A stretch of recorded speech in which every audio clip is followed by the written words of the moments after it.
सूर्य के पास एक ही थी, चंद्रमा के पास एक, और बाकी 5 ग्रहों को 2-2 राशियां दे दी गई। तो इस तरह सारी राशियां बट गई।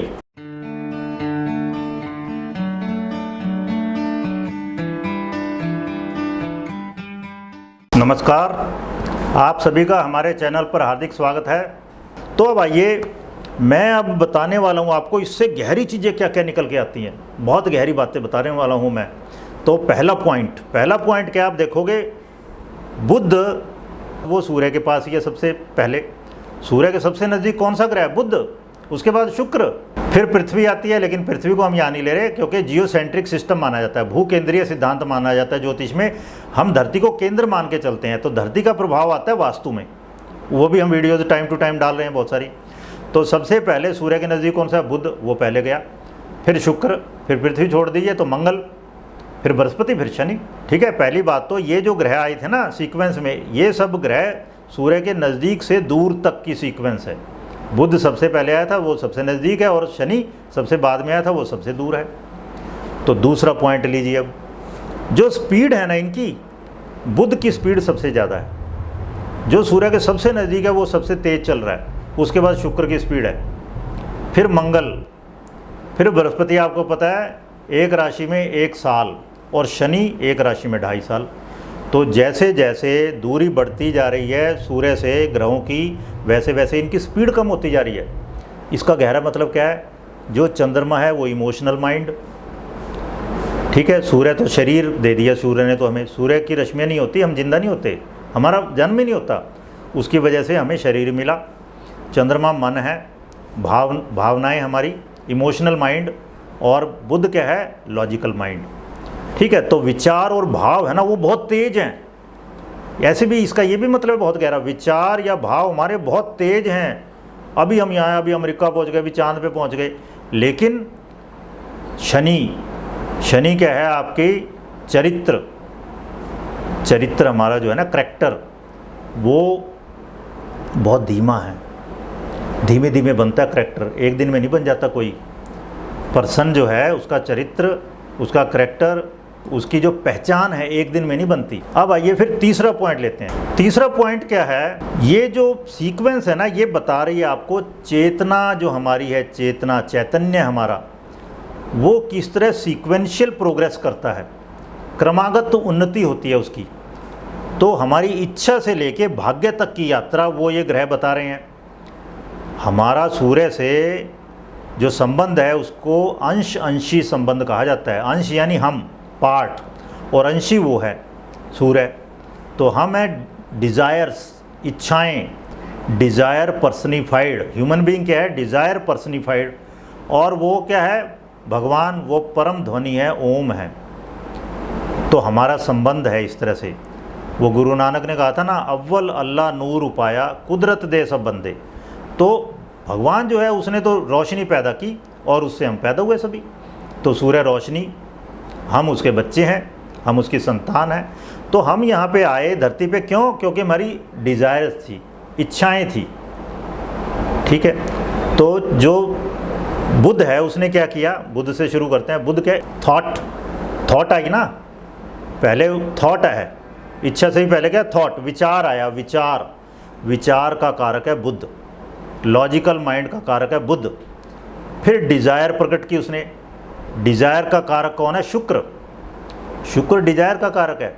उसके बाद मंगल के एक्शन, कर्म, और वो जो कर्म हम रोज़ रोज़ करते हैं ना, तो वो हमारी हैबिट बन जाती है। जब हम कर्म रोज़ रोज़ करते हैं और हमें लगता है हाँ भाई अब ये सही है, तो वो हमारी हैबिट बन जाएगी, आदत बन जाएगी। और इसका कारक कौन है? गुरु। देखो बिल्कुल वही यात्रा है। सबसे पहले कौन था? बुध, फिर शुक्र, फिर मंगल, फिर गुरु। और रोज़ रोज़ जो आदत हमारी बनेगी वो पक के वही हमारी करैक्टर बन जाता है, चरित्र। जिस तरह भगवान राम मर्यादा पुरुषोत्तम है, तो उनका करैक्टर बन गया वो। तो करैक्टर जो है पक गया, जो हमारी हैबिट, वो करैक्टर बना। वो किससे गवर्न होता है? शनि से। और फिर यही पक के हमारी बन जाती है डेस्टिनी, और वो अगले जन्मों में फिर होरोस्कोप में रिवील होती है हमारी। तो इस तरह से हर एक चीज़ थॉट से शुरू होती है, बुध से, और अल्टीमेटली कहाँ जाती है? करैक्टर के बाद डेस्टिनी। सूर्य चंद्रमा कह लो डेस्टिनी को आप। तो इस तरह से हमारी यात्रा है डिज़ायर से डेस्टिनी की, फ्रॉम डिज़ायर टू डेस्टिनी। और अब मज़ेदार चीज़ देखिए, जो 2, 6, 10 राशि है ना, दूसरी राशि क्या है? शुक्र की राशि, छठी राशि बुध की, 10वीं राशि क्या है? शनि की। ये लेकिन तीनों क्या पृथ्वी तत्व की राशि हैं, 2, 6, 10। पृथ्वी तत्व आप समझते हैं बहुत स्थूल है, बहुत सॉलिड है, तो डिज़ायर पर्सनिफाइड इनसे रिलेटेड है। लेकिन 7, 3, 11, 7वीं राशि क्या है? ये भी शुक्र की है, तीसरी राशि ये भी बुध की है, 11वीं ये भी शनि की है, 10वीं भी शनि की थी। लेकिन ये तीनों वायु तत्व की राशियाँ हैं। तो मज़ेदार चीज़ क्या है, ये 3 जो ग्रह हैं ना, इनकी एक राशि तो पृथ्वी तत्व की राशि है, एक राशि वायु तत्व की राशि है। वायु तत्व की राशि इंटेलिजेंस की राशियाँ होती हैं, इंटेलिजेंस। ये जितनी ज़्यादा स्ट्रांग होंगी ना आपके कुंडली में राशियाँ, इनका स्वामी इसमें बैठा हुआ है, इनके 2-12 में शुभ बैठे होंगे आप, या इसका स्वामी अपनी इन राशियों को देख रहा हो, या यहाँ पे शुभ बैठे हो नैसर्गिक शुभ, तो बहुत बहुत इंटेलिजेंट पर्सन होगा। या फिर इनका स्वामी वर्गोत्तम हो जाए, मतलब नवांश में भी उसी राशि में चला जाए, इस तरह से। तो ये मैंने बताया। अब आइए चौथा पॉइंट लेते हैं। चौथा पॉइंट क्या है, ये जो सीक्वेंस मैंने बताया ना ग्रहों का, बुध से लेके सूर्य चंद्रमा, फिर बुध से लेके शनि, इनको जिंदगी की लाइफ स्टेजेस में भी अप्लाई कर सकते हैं हम। कौन सी लाइफ स्टेजेस बताई गई है? ब्रह्मचर्य आश्रम, गृहस्थ आश्रम, वानप्रस्थ आश्रम और संन्यास आश्रम। इनको एज इट इज डिट्टो नहीं लेते, लेकिन इनको थोड़े अलग कंटेक्स्ट में मैं ले रहा हूँ यहाँ पर। ऐसे समझिए 25 साल को भी, पहले 25 साल को भी हम इस तरह बांट सकते हैं जिस तरह प्राइमरी स्टेज तक, प्राइमरी स्कूल तक बच्चा पढ़ता है, मान लो स्टार्टिंग से लेकर 10-12 साल तक। तो उस वक्त सबसे पहले तो शरीर तो दे दिया सूर्य ने, तो उस वक्त बच्चा क्या है? भावना प्रधान है, चंद्रमा से गवर्नड है। बालारिष्ट योग होते हैं ना ज्योतिष में, 6, 8, 12 में चंद्रमा बैठ गए इस तरह से। तो बालारिष्ट योग किससे देखते हैं? चंद्रमा से। बच्चे का तो 12 साल तक माना ही जाता है कि जी वो चंद्रमा से गवर्नड है, इमोशनल है, अभी उसके शरीर में पानी की मात्रा बहुत ज़्यादा है, लॉजिकल माइंड डेवलप नहीं हुआ अभी, ठीक है। 12 साल तक लगभग चंद्रमा से गवर्नड हो रहा है। सूर्य ने शरीर दिया, सूर्य का प्रकाश चंद्रमा पे गया, तो वहाँ हमारी यात्रा चल रही है अभी। उसके बाद 12वीं तक, ऐसे मानिए 12 साल की उम्र से लेके लगभग 18 साल की उम्र तक 12th कर लेते हैं बच्चे। फिर क्या होता है? बुध आगे आ गया फोर फ्रंट में। बुध क्या है? तार्किक दिमाग है, थिंकिंग माइंड है, थिंकिंग माइंड, सोच विचार, गणित, ये सब चीज़ें, लर्निंग। फिर उसके बाद आप देखो 12th हो गई, तो उसके बाद बाइफर्केशन होना शुरू हो जाता है। कोई मेडिकल में गया, कोई नॉन मेडिकल में, किसी ने कंप्यूटर साइंस ले ली, कोई आर्ट्स में चला गया, किसी ने BA करनी है, इस तरह से कितने सारे स्ट्रीम हो जाते हैं। तो व्यावसायिक योग्यता भी कह सकते हो इसी में आती है, प्रोफेशनल क्वालिफिकेशन। तो ये एक इसका रिलेशन किससे है? डिज़ायर से, इच्छा। अब इच्छा पैदा हो गई, शुक्र से रिलेटेड है इच्छा कि भाई मुझे बनना इंजीनियर, उसके लिए तैयारी शुरू कर दी अब आपने। ओके, सुंदर सुंदर सपने हैं, तो ये सब शुक्र से गवर्नड है।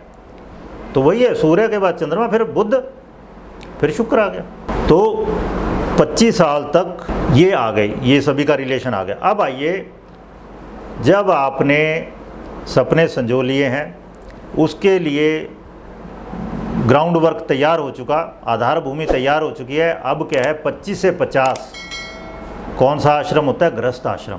पहले वाले को मैंने डिवाइड कर दिया 3-4 पार्ट में। तो अब 25 से 50 क्या? गृहस्थ आश्रम है। मतलब आपने पैसा कमाना है, यश सम्मान कमाना है, बच्चे पैदा करने हैं, वो सब बातें। तो कर्म का कारक क्या है? मंगल, गृहस्थ आश्रम, मंगल। वही सीक्वेंस ले रहा हूँ मैं बिल्कुल। अब कर्म करा आपने, पैसा कमाया, उससे पता चलता है आदमी को क्या अच्छा है क्या बुरा है, तो भले बुरे का ज्ञान हुआ, ठीक है। तो अब क्या है? 50 से 75 हमारे यहाँ क्या कहा गया? वानप्रस्थाश्रम। अपना मुख जंगल की ओर मोड़ना शुरू कर दो। जंगल जरूरी नहीं है एक्चुअल में जंगल में जाना है, मतलब अपने आप को निर्लिप्त करना शुरू कर दो, धीमे धीमे अटैचमेंट ख़त्म करना शुरू करो घर से।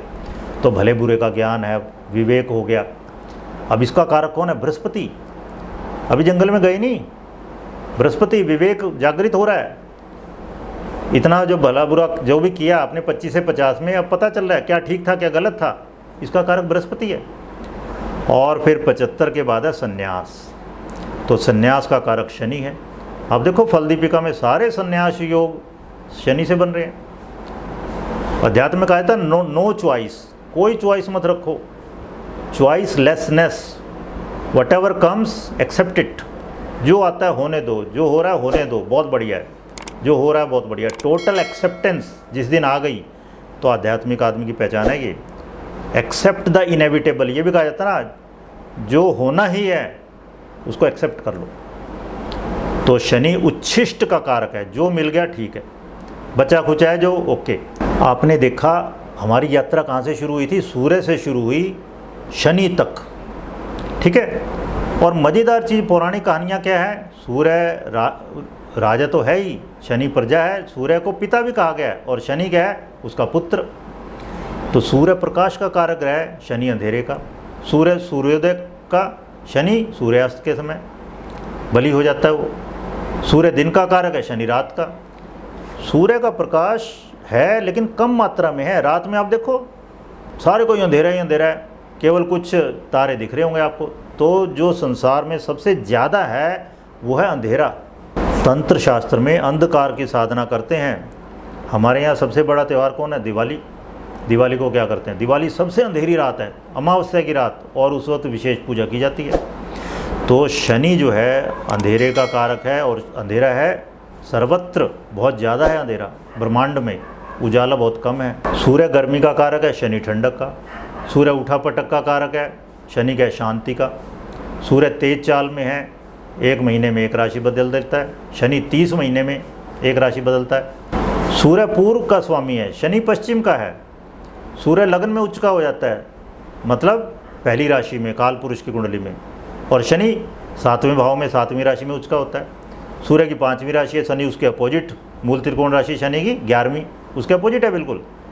सूर्य जन्म और सृजन का कारक ग्रह है, शनि मृत्यु और संन्यास का कारक ग्रह है। सूर्य लाल है, शनि काला है। सूर्य मूलाधार चक्र, जो कि पदार्थ से जिसका रिलेशन है, उसका स्वामी है। लेकिन शनि सहस्रार चक्र, ये जो पिलपिला भाग है ना, इसका कारक है शनि। परम अध्यात्म, परम बोधि का, शून्य का, जब कुछ नहीं रहता। तो शरीर से स्वभाव की यात्रा है ये, सूर्य से शनि की यात्रा। सूर्य है शरीर और शनि के स्वभाव, अपना भाव। और अपना भाव क्या है कि हम उस परम के अंश हैं और उसी में समाना है हमने। तो इस तरह से बहुत गहरे मतलब हैं इसके। फिर 5वां पॉइंट मैं लेता हूँ, यत पिंडे तत् ब्रह्मांडे। ये कहा जाता ना, यत पिंडे, जो शरीर में है वही ब्रह्मांड में, या जो ब्रह्मांड में वही शरीर में है। तो हमने देखा कि इस तरह से ग्रह बहुत गहरे से हमारी चेतना के साथ, हमारी चेतना की यात्रा के साथ जुड़े हुए हैं। अब ये 6ठा पॉइंट लेते हैं, आध्यात्मिक दृष्टिकोण। आध्यात्मिक दृष्टिकोण क्या है, गीता में एक श्लोक मिलता है, ध्यायतो विषयान पुंसः संगस्तेषुपजायते, संगात संजायते कामः, कामात क्रोधो अभिजायते। क्या मतलब है, विषयों के बारे में सोचते रहने से मनुष्य की उनसे आसक्ति हो जाती है, और उनमें आसक्ति से कामनाएं यानी इच्छा पैदा होती है, और कामनाओं में विघ्न से क्रोध की उत्पत्ति होती है। अब हम इसको जोड़ सकते हैं ग्रहों से। विषय क्या है, विषय वस्तुएं सोचते रहने से, सोचते रहने का मतलब क्या है, बुध, आसक्ति पैदा हो जाती है, अटैचमेंट। अटैचमेंट का कारक है बुध शुक्र, उन दोनों की पृथ्वी तत्व वाली राशियाँ। और उस आसक्ति से क्या है, इच्छा पैदा होती है, इच्छा यानी शुक्र। और फिर कामनाओं में विघ्न आने से क्रोध उत्पन्न होता है। क्रोध क्या है, अशुभ मंगल, वही मंगल की 8वीं राशि। फिर आगे कहा है, क्रोधात भवति सम्मोह, क्रोध से मनुष्य की मति मारी जाती है, मूड हो जाता है वो। मूढ़ता का कारक कौन है, शनि। सम्मोहात स्मृति विभ्रम, और फिर इस मूढ़ता से क्या होगा, स्मृति भ्रमित हो जाती है, स्मृति आदमी की भ्रमित हो जाती है। भ्रम, भ्रम का कारक है राहु। और फिर कहा है, स्मृति भ्रंशाद बुद्धि नाशो, स्मृति भ्रम होने से बुद्धि नष्ट हो जाती है। जो बुद्धि उधारा है वो तो है बुद्ध, लेकिन परम बोधि जो आपकी रियल बुद्धि है, अपनी बुद्धि है, विजडम, उसका कारक है गुरु। तो ये नष्ट हो जाएगी। और फिर क्या है, बुद्धि नाशात प्रणश्यति, बुद्धि का नाश होने से मनुष्य खुद ही नष्ट हो जाता है। तो जो 8वीं राशि है मंगल की, खून पानी बन जाता है। 8वीं राशि पानी की है मंगल, जबकि खून का कारक है। 8वीं राशि क्या, खड़ी हुई है, मतलब स्थिर राशि है, खड़ा पानी सड़ जाएगा। इस तरह से मैंने आपको बहुत डिटेल में बताया कि ग्रहों की राशियाँ उनको याद कैसे करें, फिर उनके बहुत गहरे मतलब, उनके बहुत गहरे आध्यात्मिक अर्थ, फिर हमारे 4 आश्रमों से उनका रिलेशन, और किस तरह से वो हमारी चेतना से बहुत गहरे से जुड़े हुए हैं। धन्यवाद। आप सभी प्रसन्न रहें, स्वस्थ रहें।